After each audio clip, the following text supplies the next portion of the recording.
ng Office for Transportation Security kaugnay ng nawala umanong dolyar ng isang dayuhan sa NAIA. Isa sa kanila ang nahulikam na may tila isinusubo. Nakatutok si John Consulta. Exclusive. Ang kuha ng CCTV ang sentro ngayon ng investigasyon ng OTS o Office for Transportation Security tungkol sa nawawalang $300 ng isang pasahero sa NAIA Terminal 1 gabi ng September 8. Nag-conduct ng usually. Grabe yun, ano? Sumusubo. Ha? Sumusubo sa ngalan ng pera. Ayan na po ang kalakaran dyan sa airport.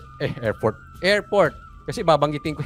Office for Transportation Security. Ayan. Ha? Mga nagpapatupad ng security, sila ang magnanakaw.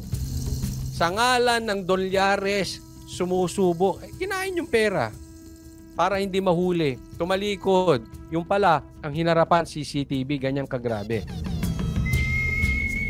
Meron lang ako nabasa dito, saglit ha.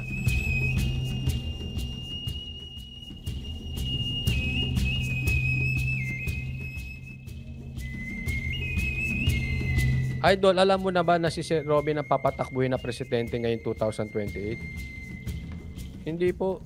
Hindi yan tatakbo. Ewan ko lang ha. Talagang sa aking opinion, hindi tatakbo yan sa 2028 as president. Kasi tatakbo si Sara. At hindi ka kontrahin ni Robin si Sara. Feliz Nel, maraming salamat po sa patuloy na suporta at kusang loob. Patuloy na nag-i-sponsor ng live na to. Maraming salamat, Feliz Nel. Inspection, and then later on yung pong ating pasahero ay bumalik po dun sa ating security screening checkpoint to raise his complaint nga po na nawawalan nga po daw siya ng pera. Ayon sa OTS, agad daw inaksyonan ang sumbong pero nang kapkapan ang mga naka-duty, wala silang nakitang dolyar kaya palaisipan kung saan ito napunta. Yun, nawala ng pera, kinapkapan ang mga security saan napunta. Rewind natin. Ayun pala, sinubo ni ate. Ayan. Ngayon, meron akong tanong sa inyo. Kung ang head ng airport ay si Katapang, ano kaya ang solusyon niya dito? At may nahulihan siyang security na sumusubo ng pera. Sige nga, gusto ko makita ang inyong komentaryo. Pati sa manunood ng replay ha. Imagine niyo si Katapang ang head ng airport.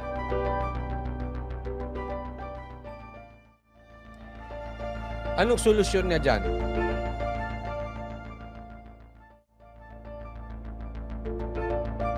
Diyan sa nahuli yung security niya may kalokohan. Sige nga. Ayun. Ang galing. Nakikita ko na. Ang galing. Yan po ang imahe mo, Katapang. Basa ka dito sa komentaryo. Hindi ko po kayo niloloko. Kasi bakit? Tuwing na lang meron kayong problema, ang lagi nyong solusyon, budget.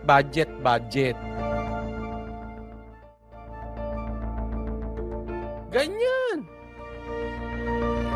Instead na dapat ang solusyon mo, ihigpitan mo tong mga security, gagawan ko ng paraan, papalitan ko sila, i-rotate ko sila, lalagyan ko ng body system na magbantayan sila, nirorot. Alam mo, ang daming solusyon. Hindi lang budget. Ganyan ang nangyayari dito sa airport, di ba? Yung pala, ibebenta, ipa-privatize. Hindi tayo nagbibintang doon sa Katapang, diyan kay Kataps, pero most likely, ganyan ang gagawin yan. Pag na-interviewan, ano ba yung security mo? Bakit kayo ganyan dyan sa airport? Ba't ganyan? Kunwari na-imbestigahan sa Senate. Kasi po, kulang po kami sa tao, kulang po kami sa security, at kulang po kami sa airport. Kulang po talaga. Kaya kailangan namin na mailipat na ang mas maraming flight. Kaya kami po ay nangangailangan ng budget. Hmm.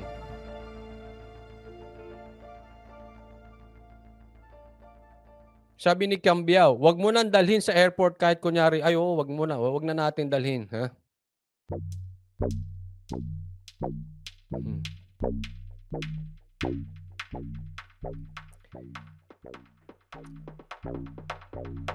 Nang i-check sa CCTV, nakita ang isang 28 taong gulang na contractor employee ng OTS na tila may isinubo at inaalam ngayon kung ito ba ang nawawalang pera. Kung makikita po dun sa CCTV, isang beses lang po yung ano. Mukhang bata pa si ate, eh. Kasi yung kanyang tayo, medyo diretso pa, tsaka payat, eh. Hindi katulad ko, eh.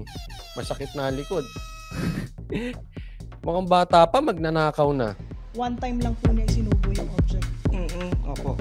Isang paspasan lang na gano'n. Opo. Meron po bang katabi po siyang OTS personnel nung ginagawa po niya itong pagsubo na ito?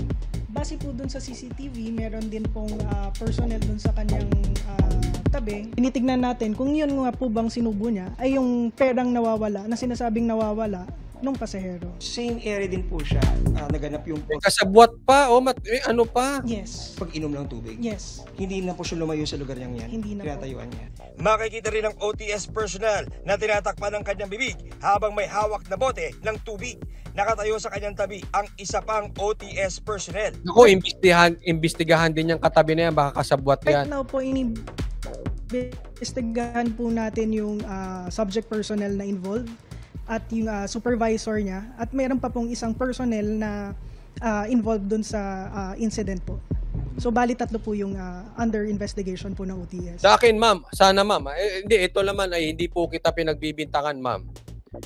Sana po, magawan nyo ng problema yan nang hindi kayo humihingi ng budget.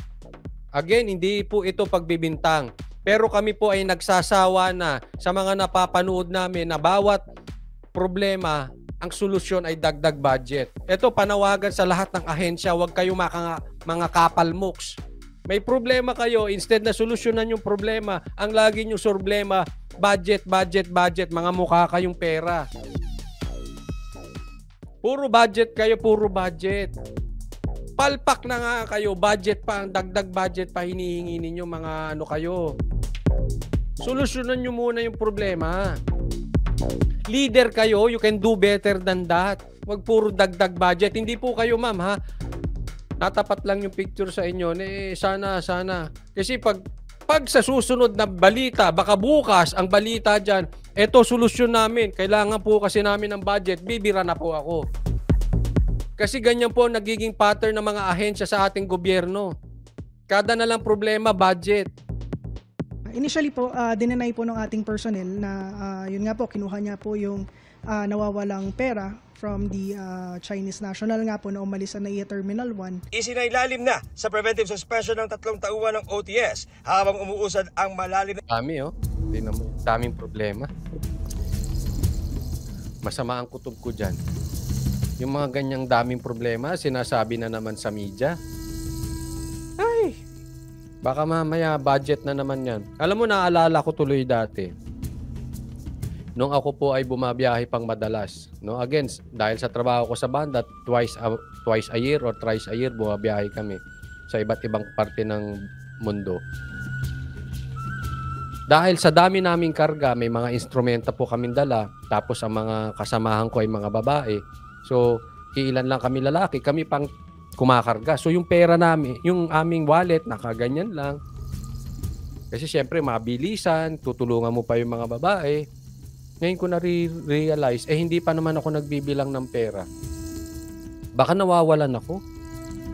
Hindi, napaisip lang ako. Hindi naman sa nagbibintang again. Pero pumasok lang sa isip ko, baka nawawalan ako ng pera. Kasi hanggang ngayon, wala akong pera eh. Naisip ko sa napunta, wala man akong ginastos. Hindi kaya ninakaw sa airport. Ha? Ilang taon na ako, wala pa akong pera. Grabe, no? Airport, ang nagnanakaw, security mismo. Kaya ako medyo ilag ako sa mga security. Minsan sila yung bantay sa lakay. No. Kasi nagkaroon na akong ganyan dati rin. Security ko dun sa banda. Niligawan yung singer. Bantay sa lakay. Delikado. Pambihira. O kaya ingat ako dyan sa mga Ingat ako dyan sa mga security na yan ha? Minsan sila yung dapat nagpapatupad ng batas. Minsan sila yung number 1 lumalabag ng batas. Tapos sasabihin, para lumakas ang ating turismo, magpapagawa sila ng mamahalin na logo. Magpapagawa sila ng mamahalin na slogan. Pero yung airport, bulok. Hindi po yung airport mismo. Yung pamamalakad sa airport. Ito po, bigyan ko kayo magandang halimbawa. Kahit ang ospital, may nakikita akong ganyan. Kahit ang ospital ay parang 5-star hotel. Pero ang mga nurse at doktor, bulok ang ugali. Walang kwenta yung 5-star hotel na ospital. Same thing sa eskwelahan. Kahit napakaganda niyang eskwelahan na yan, kapag bulok ang teacher at namamalakad dyan, pangit yan. I would rather go to a hospital na bulok. Pero ang mga doktor at nurses, kung kumilos, parang private.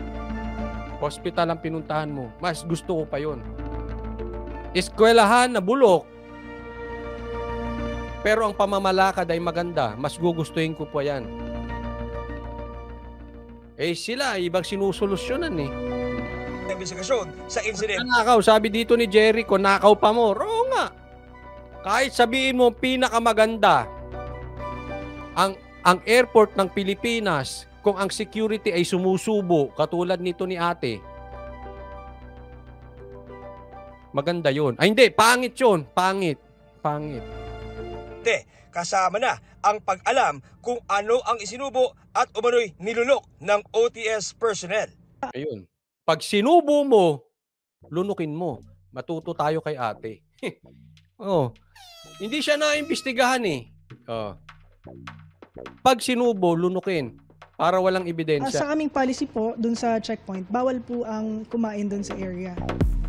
So yun po ang tinitignan din natin. Isa din po sa kailangan nating imbestigahan. Bawal pala kumain dun sa area. Bakit sumubo si ate? Ma'am, ba't sumubo si ate kung bawal kumain? No. We are actually coordinating with the PNP ABSI group po para sa filing ng criminal case against dun sa kung ipopursue po ng we encourage po yung complainant, kung ipopursue niya po yung kanyang complaint, then we will assist him. Inaasahan na sa loob ng ilang linggo ay matatapos ang investigasyon at rekomendasyon ng OTS sa... Ang galing sumubo ni ate, Ha? Ang galing. Kasi hindi halata. Tapos tubig agad. Pag sumubo kayo, tubig agad para hindi mabaliukan. Naturang insidente. Asahan po ninyo na magiging fair po yung aming investigation at kung may makikita po tayo na maling ginawa ng ating personnel, we will make sure na magkakaroon na tayo ng appropriate action. Could be administrative case with the ultimate penalty of dismissal from service para po hindi na makaulit at makapasok sa iba pang ahensya ng gobyerno. Para sa GMA. Yan. Dapat talaga, ganyan yan.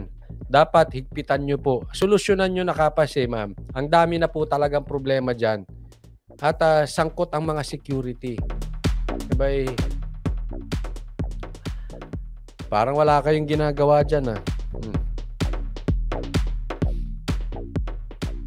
next tayo. Ito.